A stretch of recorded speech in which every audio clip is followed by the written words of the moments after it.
everybody, to episode 52 of the Unchained Vodcast. Okay?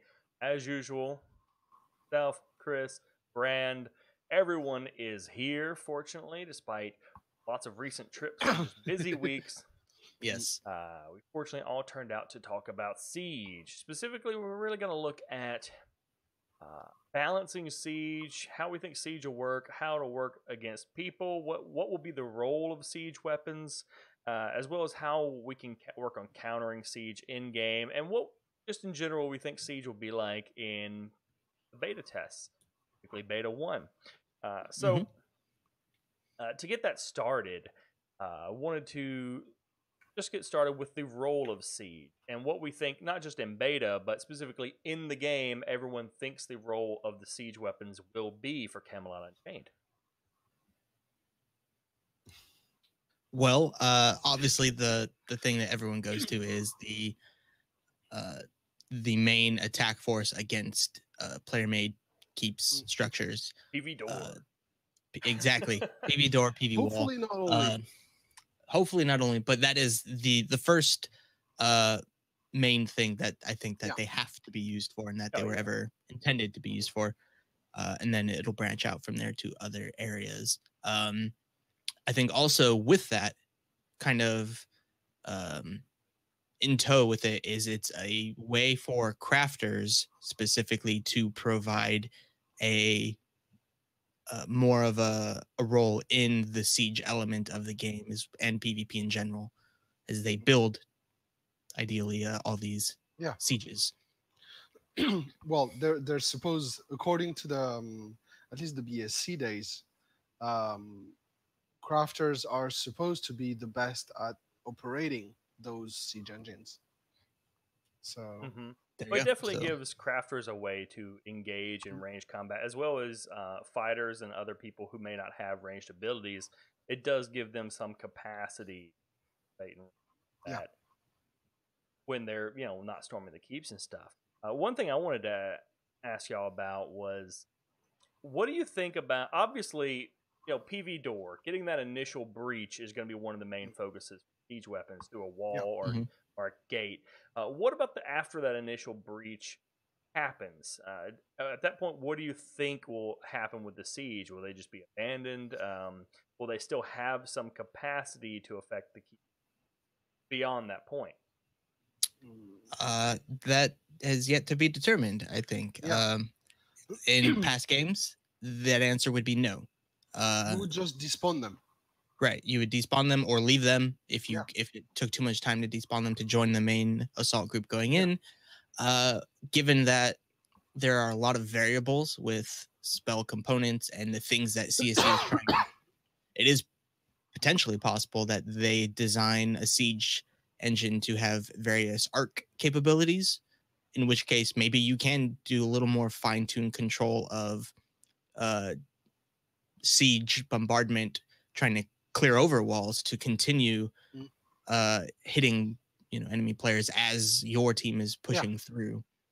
And I can agree, Duelos, that this kind of goes into balancing siege, which we'll get into in a bit, but one of the things that's come up a lot is keep destruction and how long it takes to build a keep versus how long it takes to destroy a keep. And when you really look at it, I think one of the main ways to destroy a keep is through siege weapons, which probably will have some kind of limits to them, perhaps ammunition limits, things of that nature, which again kind of can be used to determine the pace of building destruction.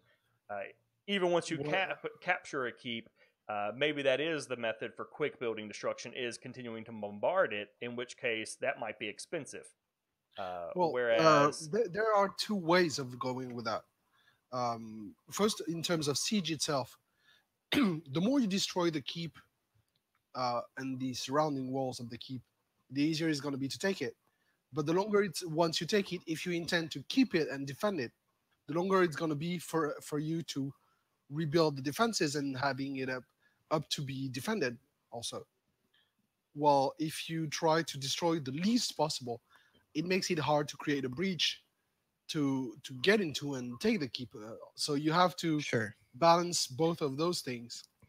When it comes to resources, I would like, as a crafter, um, that the siege engine cannot be picked up. Once they're built, you can deconstruct them for a fraction of the resources you used, or you leave them. You destroy them, you burn them, whatever. You lose the resources, and you Mhm. lose the resources for the ammunition you used. Because this way, it also slows down the pace at which a guild, a realm, or an alliance can actually siege outposts from the enemy, because you need to gather the resources, because you know you're going to lose those resources for building those siege engines. So it also changes the pace of the game if you lose the resource you use to siege a keep. Yeah, I was more referring to like total keep destruction. The enemy team wants to just obliterate your keep from the map. I see them having two ways to potentially do that. The first being just to recycle materials. You know, if they capture the keep, they invade it, and there's probably a very slow method of taking it apart manually with their players, essentially over time, just deconstructing it. And I imagine that would be a very slow method to dismantle a keep. Whereas perhaps continuing to attack it with siege might be an option that is faster, but if, for instance, siege have limited ammunition, or there's some way to refill the ammunition, but it's expensive, that can be economically expensive for the attacking team because they have to literally sit there and just keep using ammunition to bombard the thing. But it might kill it a bit quicker than Mhm. dismantling it. It kind of just depends on how they do the siege themselves. Um, One thing I did want to ask y'all about is how do you feel about the prospect of siege being utilized for area denial? It is a It, possibility. it's very possible. Um, if it has any kind of effect to it, meaning if it actually works to an extent where it's a concern, I think it needs to have a pretty big drawback as far as its defensibility, which will then require a group to defend it from being attacked, meaning the siege itself and the person manning the siege are at a disadvantage. Yeah. To close range combat. Well, not just that, a siege engine by design, except for the ones we've seen, but it's a ballista. The Scorpion right now we've seen is the ballista, so it's faster to fire. But Right. a ballista will not. You're not gonna do. It's not pinball. You're not gonna catch like a line of enemies with Right. one ballista. And if you talk about actual big siege engine that are designed to hit walls and destroy walls, they're slow to fire. They're really easy to dodge. You see the arc, you see the ball of fire going towards you. If you take 10 steps right or left, it doesn't hit you. But So, that's part of area denial. It is, but at the same time, it can be used to slow down, but it still has a disadvantage. You can't use. We've all played ESO. You can use siege engine to kill people with it. It should be a lucky shot to actually be able, unless it's a Zerg and they're not coordinated enough to move away from the trajectory of your projectile. That, Otherwise, it's going to be a lucky shot to kill somebody with that kind of things. that They're is not designed the for that. concern with area denial siege weapons. Because while I would like them to be a thing, when you really look at it, what is an area denial siege weapon? I would say those that primarily for that purpose would be things that would shoot fire. They would engulf an area in flames Area or of attack. poison gas Yeah. or something. But then I can immediately think of ways that's very abusable in a siege situation. You make a breach in the wall. The defenders rally to defend that breach, and now you just lob a big glob of poison over the whole area and kill them all. Or you start arcing it over walls and you fill the entire fortress with flames. It quickly, I can see how that quickly becomes kind of a problem. Yeah. And I think that's where they're starting to look at siege that is good against structures versus siege that is good against players, and that's part of the balance that I'm sure be talking about shortly. In that if you have a siege engine that's meant to destroy walls, obviously it needs to do a lot of damage to do that, but then how does that translate to player health? And are they looking at ways to make that sensible or not? Or is it very realistic where a rock that's maybe 10 feet wide by 10 feet wide lands on the ground hitting people? Will it hit and deal a severe amount of damage to anyone within that 10-foot diameter? Not just that, you know? if it's a ball, it rolls. Right. And since we have physics, it's physical objects. And I do think rolling. I do think one thing that's possible is for like AoE attacks such as fire and poison and such with siege weapon. It's possible that one, if the enemy destroys the siege weapon, it may explode amongst your teammates where it's at, because the ammunition is clearly quite explosive. But it's also possible that it simply doesn't do that much damage. I mean, if the goal is area denial instead of player killing, if you shoot it somewhere and it does 10-20% of someone's health and damage, they're going to avoid the area, because otherwise when they engage with you, they're going to die. Whereas the siege weapon itself won't kill them, but it will make them highly vulnerable. And if you use that against a wall or something, or defenders, they are not necessarily going to be inclined to move out of the way, because if you move into the zone, you're going to take the same damage, and they've got healers that are going to heal them anyway. And also, it depends on how they they set up the siege engines. But from what we've seen of the Scorpion, it is not mobile.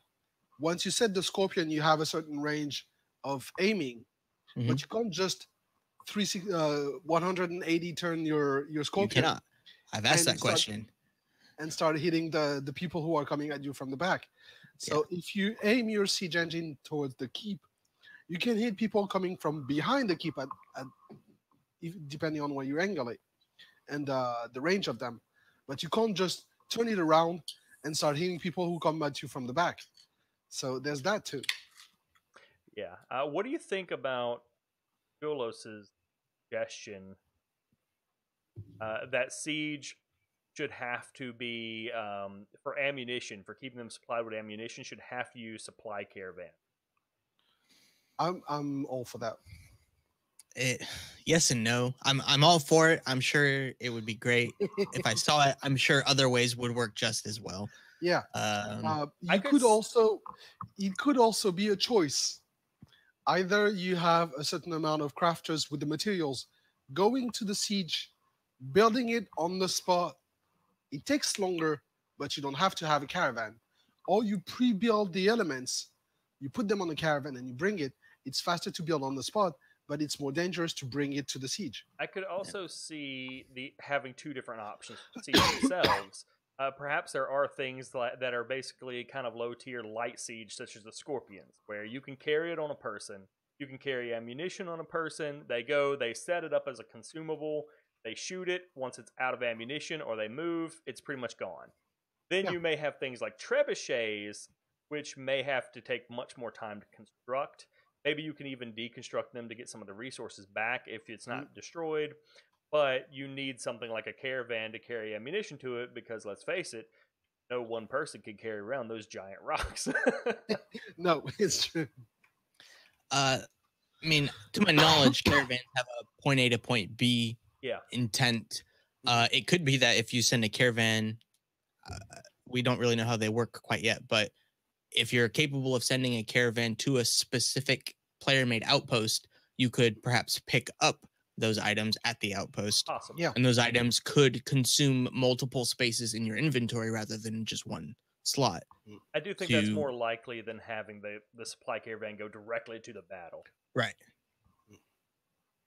Just from a programming standpoint, that would be probably. probably difficult. You might need like a programmed drop off location. Right. Now you mentioned setup time for things like trebuchets taking longer. Is that going to cause problems with the defense team taking a more of a preemptive approach, where the best defense is an attack against setting these things up? How do you balance that time to set up versus the attack against it? Yeah. One thing I would still very much like to see is, at least for some siege, like such as the trebuchet or perhaps catapults, them being mobile. Some things like Scorpion, you build it, it's done. But I would actually like to see some things that are mobile and can be carried around. Not necessarily saying you pack it up in your bag and you tote it, but actually having to push the thing. That way you have the option to not stand in front of the keep and try to build it, but you can build it away from the keep and then slowly push it up towards the keep and then start to fire it. That's like also a possibility. like a mounted trebuchet. Essentially, it's on a wagon with wheels, and you have to push the freaking thing. You had historically you had trebuchets with wheels, or siege towers with wheels that you would wheel all the way to the wall. Very slow moving units that are very hard massive, to defend. slow moving units, hard to defend, very easy to set on fire. Yeah. So then, do they get buffs from minstrels? Is the question. I think the players pushing. I probably them still would. do also Grimslag. I think the players pushing the things would, but they're still going to be slowed by the overall weight of the siege weapon itself. Some capacity. Just put the heavy fighters to as pack mules. So before like the crafter with the whip making the heavy fighters move faster. They'll carry all the bolts for the Scorpion. Yes.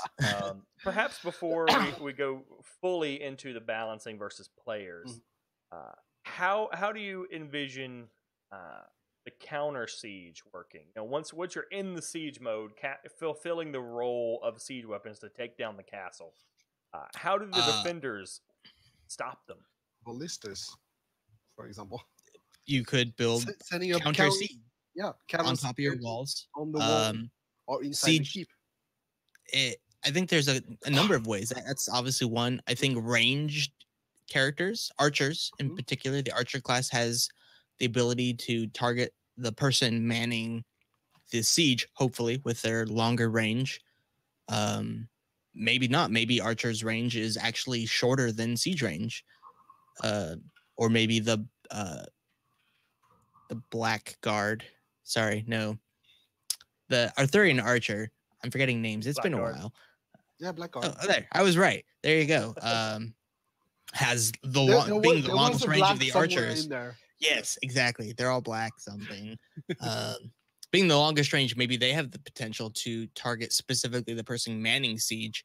Short of that, if archers don't have the range to do that, melee stealth classes have, I think we've talked about this in other not too long ago episodes. Stealth in particular, the stealth class, the rogue classes have, I think, the best potential, and scouts, yes.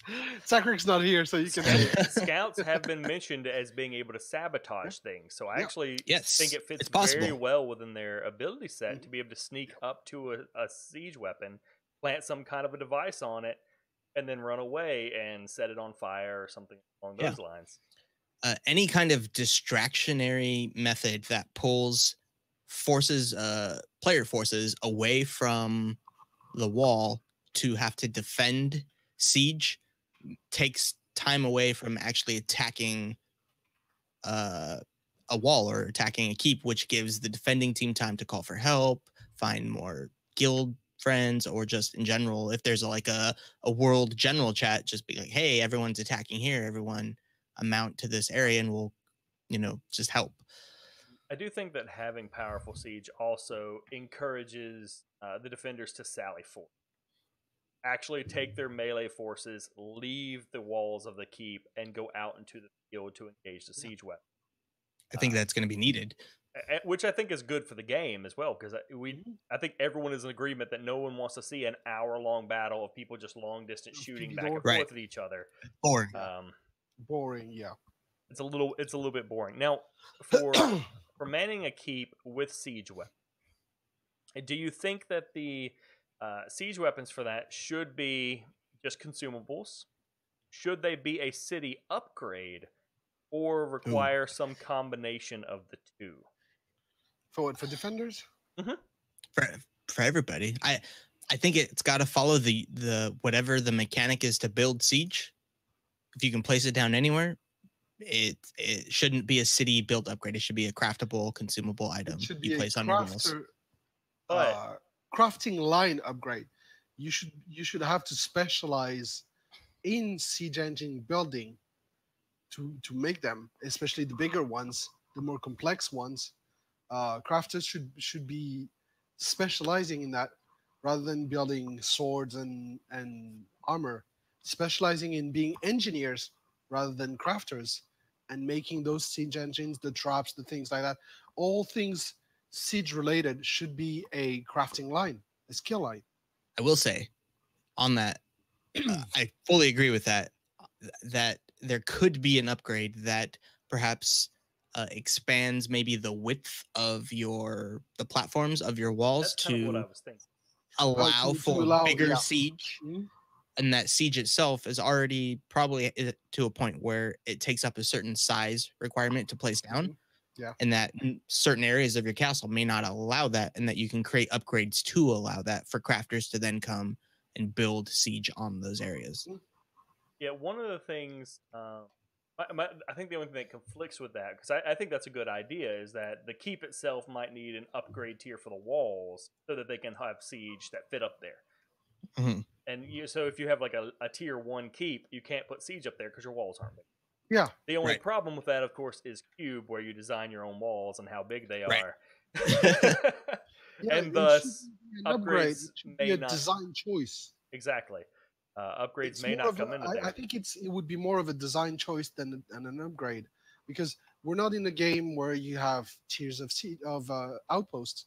It's going to be a free building system. So Oh. either you build a outpost that is faster to build, but then less defensible, or you take the time, because building larger walls or larger platforms Takes lots more material. lots of materials and lots more time to build it. And I mean, we do know that they're looking at having tiers of plots. Mhm. So the plot tier will determine how many blocks you can have, so on and so forth. So even with it being dependent on cube design, it still kind of is a keep upgrade that requires it, because if you have a tiny plot and you only have so many blocks and you make your walls big enough to have siege, then your interior is going to have very little. And as Right. Calamut said, we've all been in keeps sieges. We've all been defending keeps. We know that eventually they're getting through your walls. If you have nothing but walls, all they got to do is punch one hole and they're coming inside. Yeah. So, I do, like I said, I wanted to bring up counter siege, but the main thing we were going to talk about is balancing versus players, which we've already kind of hit on a little bit, of course. I think we all agree it's important that siege be good at whatever it's designed to do for the individual siege. Some may be good against walls, some may be good against players, but in general, at least for me, I don't want to see tons of anti-player siege weapons. For one, because I think it potentially makes crafters too powerful, because then crafter can just get into a siege weapon and then just start killing people. But also, it does potentially create an issue where people are just getting killed and murdered by siege weapons. I hate Planet Side where there's just tanks everywhere blowing everyone to smithereens. That shouldn't happen. I think that takes away from the point of having classes. Yeah. Themselves, they have to interact with the players. Players interact with other players. The classes themselves are designed for PvP. Let them do the player versus player, the actual avatar of the player versus the avatar of the player, instead of a siege weapon doing too much of that role. Take that out of it. It can apply some role, but not as good as an actual other player with a class using their own spells and abilities can do. Yeah, I do think there is a role for siege weapons in some anti-player capacity. Yeah. The question is, how do they balance that in a realistic fashion? Because we've all seen games where they're like, "Oh, the siege weapon or whatever does no damage to players," and you're like, "Well, that's stupid," or it can't even target them, and you're like, "Well, that's lame." So how do they do that in a realistic fashion to make it so that they're really not good? Most of them, anyway, are really not good against people. Well, first of all, no tap targeting when you're operating a siege engine. First of all, it's all free targeting. It should be. You shouldn't. They do plan on having the ability to toggle free target on and off in normal mode. Yeah. When you're just your class in a siege engine, it should be manual target. Yeah, I agree with manual targeting. And then the fact that, as I said, it's slow moving, slow firing, and it's slow bullet time. Well, slow projectile flight time makes it easier to avoid it and harder to hit somebody. It's going to be easier to hit somebody with, say, a scorpion, which is more or less designs like it's a ballista. So it the projectile goes faster, so it's easier to hit. But at the same time, it's a huge projectile. It's gonna take time to actually move your thing and fire that. So Right. players you're trying to target are still gonna be able to avoid it. I do. Go ahead. I do think one of the things we mentioned earlier is also a balancing point. That is, I really do want to see limited ammunition. We have limited ammunition for everything else. I do want to see limited ammunition for Siege, and that ammunition, if you can replenish it, being potentially expensive. Because I think if you do that, it will de-incentivize wasting them shooting them at other players. If the player can just respawn somewhere and come back instead of shooting walls. Especially tied in with a manual aiming system. You're going to miss a lot of times. If it's so hard to hit a player, unless you're just trying to do pot shot and area denial, but not trying to actually do any damage, you're not going to waste ammo for that. One other thing I thought of is, and I think this should only ever be the case for some of the really big, expensive like siege weapons, like trebuchets. But I would kind of be interested in seeing, or at least exploring during beta, having multi-crew siege weapons, where you need 2 or 3 people to actually control and shoot a large siege weapon. Like a battering ram. Yeah, type. at the very least, if not having them, all engaged in actually controlling the thing, but at least have to have other people on hand in case an archer sets the thing on fire or something. So the person controlling it can't easily hop out and put out the flames. You really need someone else standing there ready to go, crap, put out the fire before it just consumes your entire siege weapon. Well, even like we were talking about siege on wheels, it would probably take more than one person to move such a thing. So you'd need a group of allies to hop in and help move it. And if they're going for I don't like the word realism in the game, but for you can't do that. A reasonable realism. Yeah. A trebuchet, catapult, anything like that. You can't just arm it with one person. Yeah. You have to have at least 2 people pulling the string or operating the wheel that pulls the string to arm it. You can't do that with just one person. Well, I agree, Rocket Mist. That's why I said, I'm talking about things like a trebuchet, a huge siege weapon that's supposed to do tons of damage. I don't see it being a bad thing to necessarily have one person shooting, aiming and shooting, and one person reloading. Whereas something like a scorpion is small. It may not be entirely realistic to have one person reloading and shooting it, but I don't care. They could just go, whatever, and they load and they shoot it. I think that's pretty reasonably realistic. We've had a whole discussion on solo playing. Yeah. If you're solo playing, you're not really caring about sieges. You're playing a very specific class that does very well at soloing, and it won't involve siege.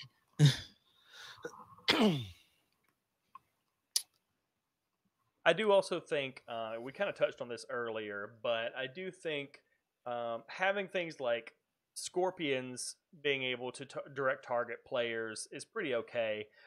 Still, it's going to be hard to hit them, but it can do tons of damage when it hits a single person.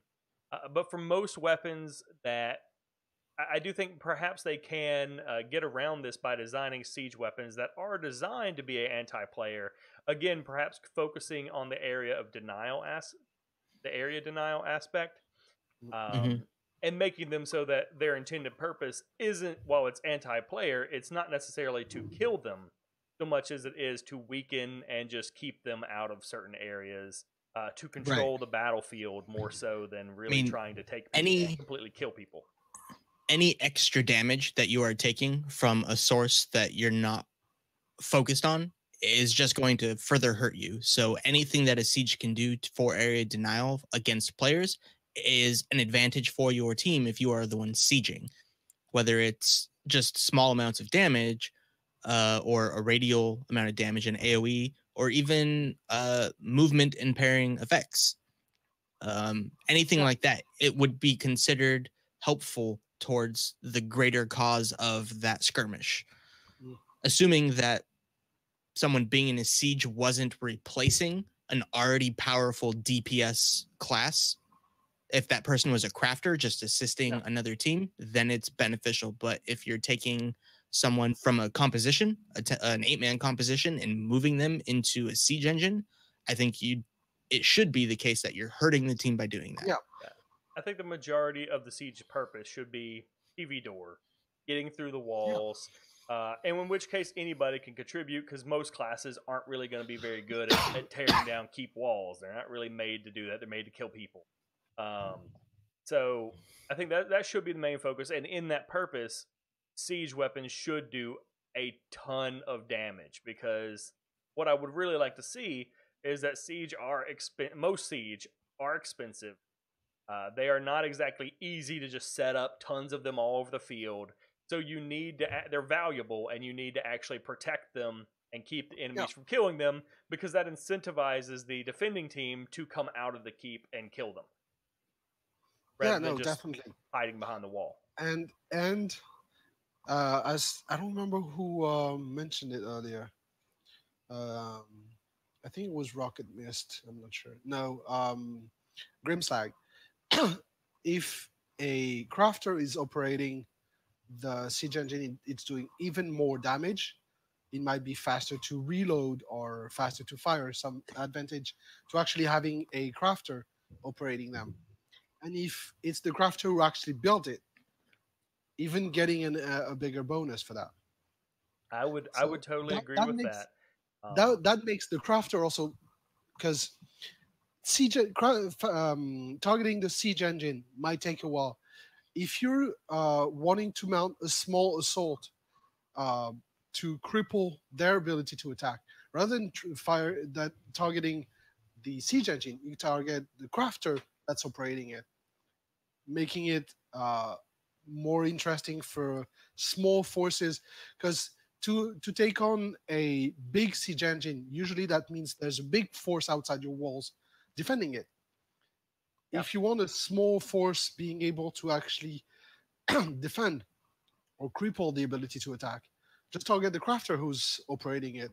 It's a faster way to cripple their attack capability than going to the siege engine.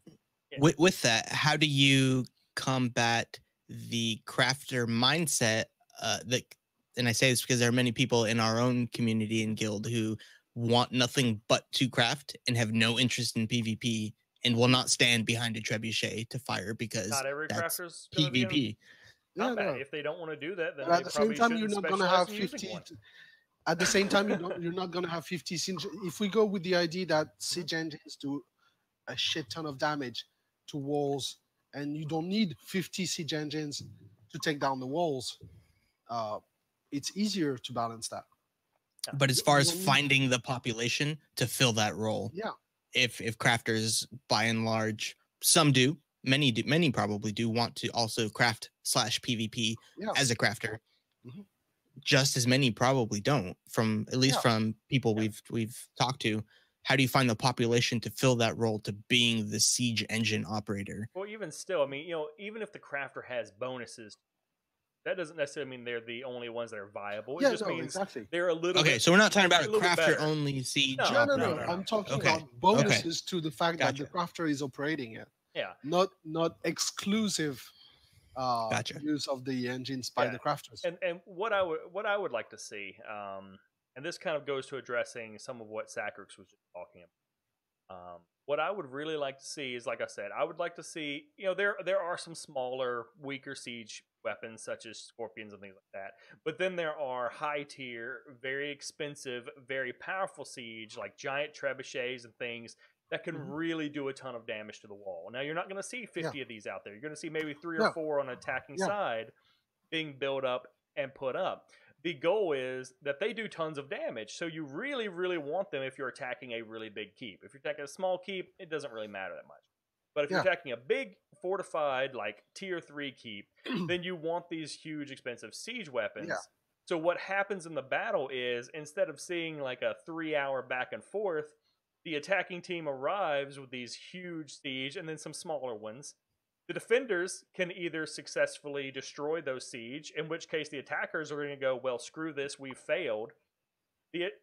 Or the defenders are going to fail to do that. Their walls are going to be crushed within the first, like, half an hour of the battle, and the people are going to march in. Or the attackers are going to forego that, and they're going to go full melee with ladders and such and battering rams and try to force their way through the wall.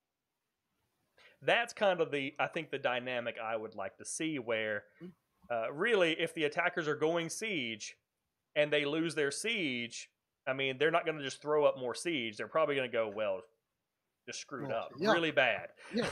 And they're going to turn around and dress something else. You need a way for the defenders to actually win the battle. Not just hold up, but actually win the battle. So if you have a castle, not just a small keep or a small outpost, but a big castle that you took weeks, months to build, and then they siege that, and you go and destroy their siege engines, they shouldn't be able to continue attacking your walls. They might try to use ladders or whatever, as Sakrek said, trying to go over your walls and attack in actual PvP and not sieging. But that would be their only solution. I don't want. I would rather maybe for the mages having a component for their spells to do damage to walls. But that's it. At the very least, the Flame Warden has been said to have some structure focused damage that does well against player made structures. But it's kind of like scorpions. I don't want an archer being able to destroy a wall with arrows. Yeah. Or a heavy fighter swinging their sword against the wall. Not. They shouldn't be able to do even damage. It should damage their sword or their thing by hitting it. Lower their durability. You do nothing against them. Yeah. Exactly. I mean, that forces a certain type of play at that point. That forces siege. That forces Flame Wardens or the like, or attack boarding castle attack, basically. Yeah, I really kind of assume that. Well, they've basically said that every character can do some damage to a wall. It may be very little, but they've even said, like, hitting it with a sword is going to do something. Is it going to be worth it? Probably, maybe not. Depends on what the wall is made out of. Yeah. If it's a wooden wall, you're probably going to do more damage if it's a stone wall. But mages, of course, will have some siege capabilities. So I see it kind of as where mages and perhaps a few other classes, perhaps scouts with some of their sabotaging abilities and things like that, can damage a wall. But by themselves, they're probably not likely to destroy a stone wall. You still probably need at least some scorpions or something like that to focus fire, and that I think is when you start leaning into what Sakrek was talking about with the 3-hour sieging. If you've got a wall full of mages just casting spells at the wall, you're probably going to be there a while. Yeah. So I guess an important question, one we probably don't have an answer for yet, is we've talked earlier about wall depth, thin walls versus thick walls. And at that point, thinking more game design, how do they determine maybe a health level of the wall based off of thickness? If you're going through layer after layer, are you going to have to go through, as far as we know with Cube, you build in layers, 1 layer, 2 layer, 3 layer. Do you have to go through 1 layer, then 2 layer, then 3 layer? Or is it all one wall? That's the thing where it's interesting also to have physics enabled. You don't have to destroy the whole wall. you have to destroy a weak point, and then the wall crumbles. So you can make a little cave hole at the bottom of a wall, still have the top of it there. We've seen it in tests where I've tried it personally. When you destroy the bottom of a wall and it doesn't have enough stability to hold up, it falls apart. So you don't have to do like they did in ESO, where you have to destroy the whole section of the wall to be able to get in.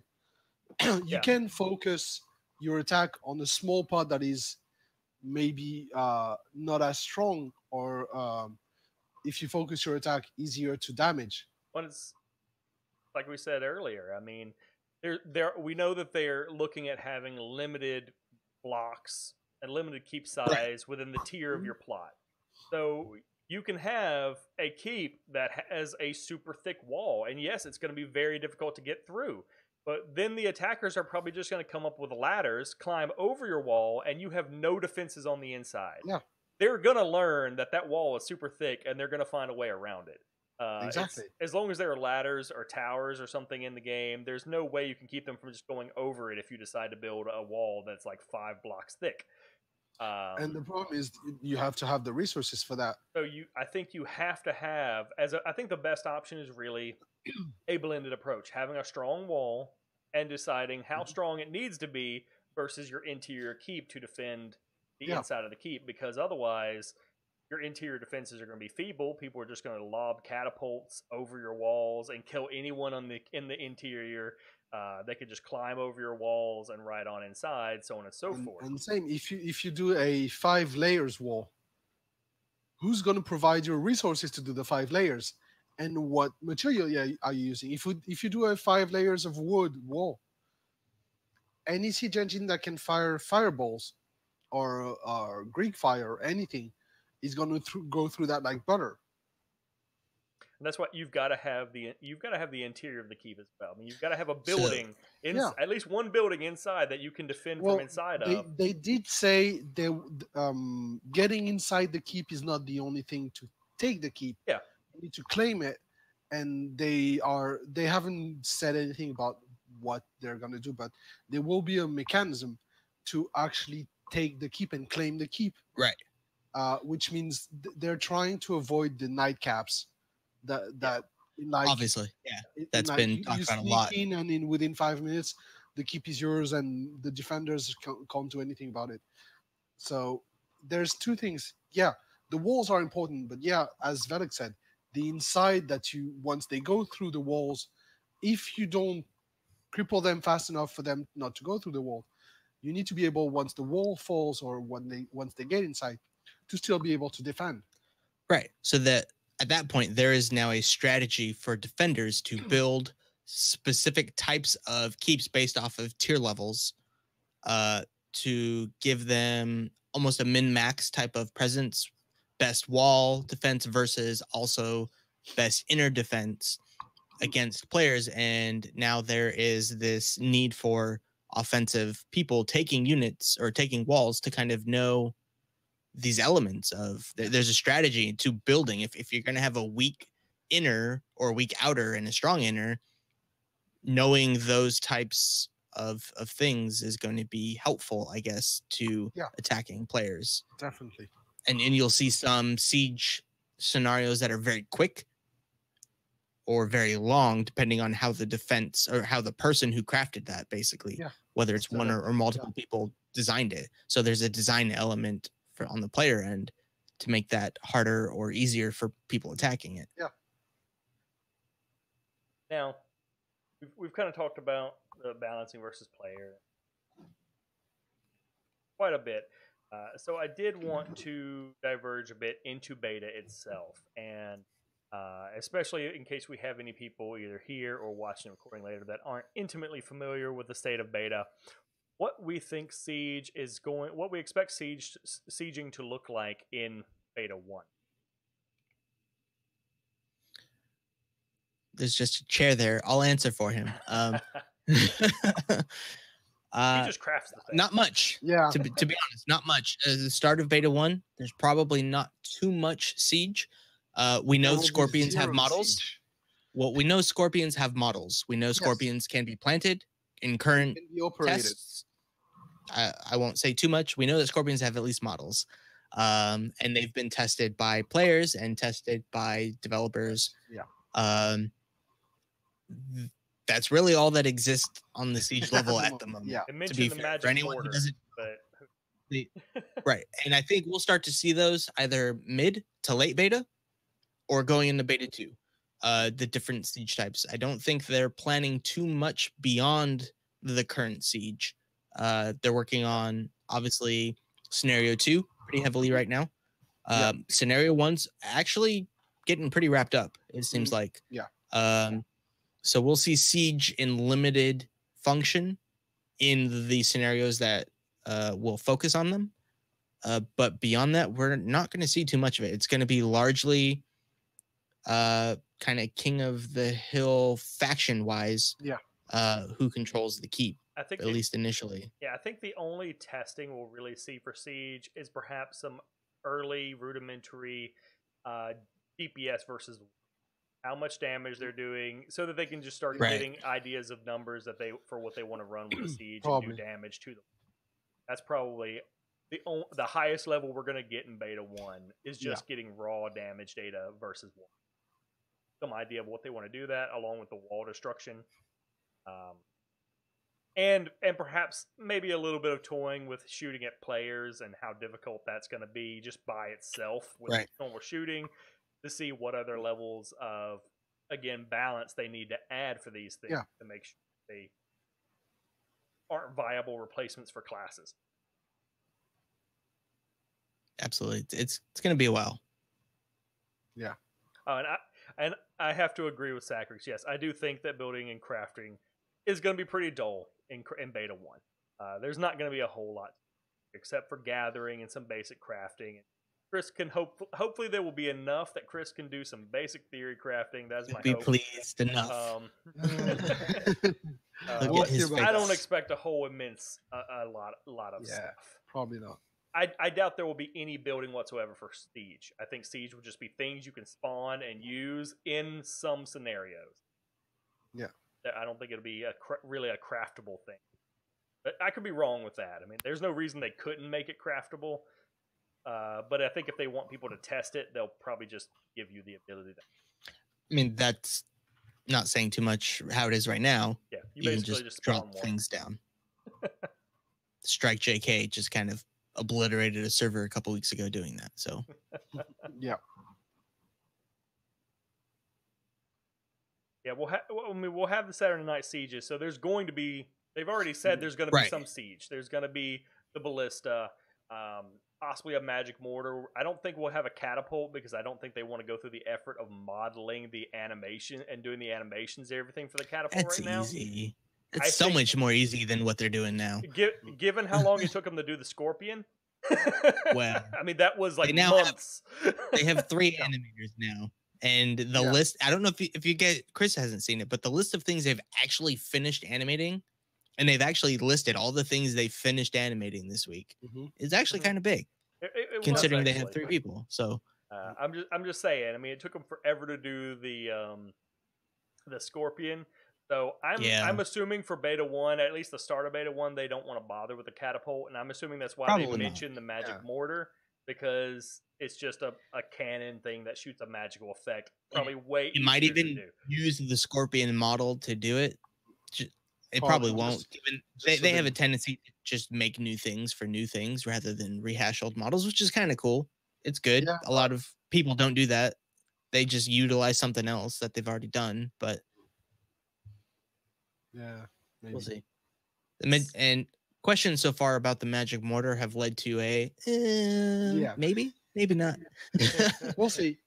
I admit I don't particularly want to see. I mean, I'm torn on the notion of magical siege weapons. I don't really want to see them. I don't really have a problem with siege weapons that have magical effects, as long as they still use ammunition and aren't just consuming magical bullets and going. Well, I mean, in my opinion, they have a magic mortar already, and there are 3 of them, mages. They're the magical siege Now, engines. now, perhaps mages are the only ones that can use magic mortars, and they use their own blood to power them. I don't know. Yeah, And that's how they do mentioned that. damage to walls. Could be. Could be. I'm okay with that. Magical siege engine that use mages. How about we just consume mages? what would we, just load the mage into the siege weapon? They have to be Lutrapan mages. A tossing weapon. So anyway, my last question I really had going into this is another softball, because I'm kind of winding down on all the siege topics.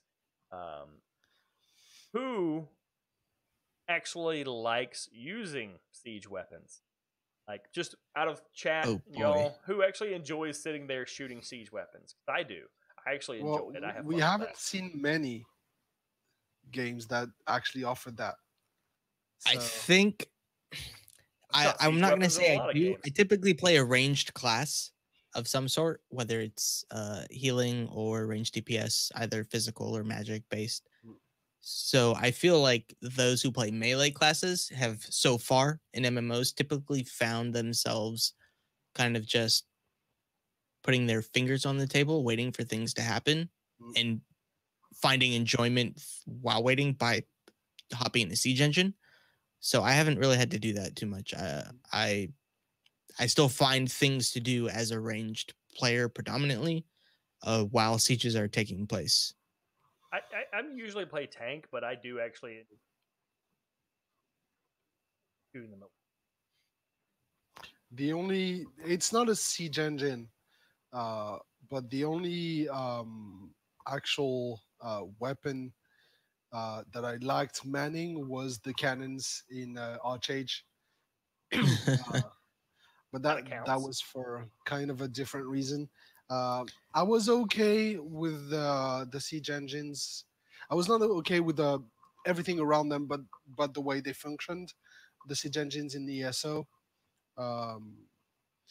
My only gripe was that you could, if you were well coordinated, which we were at the time, you could operate 3 siege engines with 1 person. That's a bit much. Yeah. I was able to man 2 catapults and a ballista on my own during sieges. That's kind of lame. Because I don't want to see. You didn't have to, because you fired it, you get off it while it's reloading. You fire the second one, you get off it while it's reloading, and then you fire that's the pinnacle of unrealistic. The first one is reloaded, and you start again. It's a magical reloading siege weapon. I don't know. There's something to be said about satisfaction for participating in something in the realm of PvP, and I don't get that with Siege. I don't feel like I'm ever doing anything that is really giving me that kind of gratification instantly. It's a long-term development, especially if it's done right. You know, it takes several numbers of shots to see that, hey, I'm actually helping here. I'm actually doing something. Versus just being it and firing is like, I'm just here. Yeah. I don't like that feeling. Even playing melee or ranged, I do enjoy, like, when you get to the PV door portion of Siege, hopping into a siege weapon, helping blast down the wall, knowing that as soon as there's a hole there, I can hop out and start running for the wall. So at that point, for me, like, if I'm playing melee, especially, for me, I'm just going, all right, I get to help kill this wall, because the faster that wall dies, the faster I get to walk in and stab people. Yeah. Right. And we saw that with ESO, with guilds, like our own community guild with ESO, planning, be like, everyone, one of the requirements, I think, was everyone had to have a certain amount of siege craftable items on them as we attacked. So everyone hopped into a trebuchet, just 20, 25 trebuchets, hit the wall constantly. Yeah. At launch, I think the requirements to go into a PvP was 5 of each. Yeah. And so we saw just our entire raid. Yeah, our entire raid was just in a trebuchet, hitting a wall, and it'd go down just instantly. And I'd like to not see that. I think having the other options, like the ladders, balances that out, where you wouldn't necessarily find yourself too bored with being in a siege. If you were in it, you're still Especially helping a since secondary cause. You can combine those. You Right. don't have to wait for your siege engines to go down to go with the ladder. You can hit a wall with the siege engines while the other ones go to the ladder on the other side. Exactly. People going up the ladders are causing distractions on the walls while you're now actually trying to get through to a wall, creating a new opportunity into the keep. That's a little more meaningful than just I think everyone hopping in a siege. Yeah, and the good thing that needs to be done to make operating siege engines interesting is an actual visual effect of the damage you're doing, because you won't have health bars on the siege on the You walls. might. I'd rather not. They probably won't, but Yeah. But seeing the wall starting to get damaged as you fire on it, that's what makes it more enjoyable to be on the siege engine, because you actually see the damage you're doing. That's difficult to do with Cube in some respects. I can see how that's a difficult thing to gather, just because the different combinations people can use, finding blocks and everything. Is like, how do you add damage that looks realistic as these things are being impacted? Projected textures. Simple. That's what they're doing actually. That's what they've been doing. They've showcased, I think, a few examples of the damage. Definitely a big task, but yeah, it is. But yeah, I do think there are a fair number of people that do enjoy it, or at the very least don't mind doing it. Whereas I think having things like, having fewer siege and having them be valuable if they're truly effective at destroying keeps does perhaps alleviate some of the boredom of melee people protecting them. Actually, if you're protecting them and there's no real threat, it's boring. But if you're protecting them and there's actually a high chance that the enemy is going to try to come out there and attack it, then that's going to be much less boring than it might be otherwise in games where you have 50 siege on your side all lobbing rocks. And that's all part of developer-made incentive. How they design the game and incentivize players to do certain actions is going to determine how much fun we have with some of these instruments to use. But most definitely, good conversation. That's pretty much I think everything about Siege that we could really reasonably at the moment. At the moment. So I do want to thank everybody for hanging out with us today and talking about Siege. Anybody checking this out on recording on YouTube? Doing another episode in 2 weeks. I don't really know what the topic is. We have some that we're going to go through and decide which one the best. But we will, of course, announce it before that. Yeah. Till then.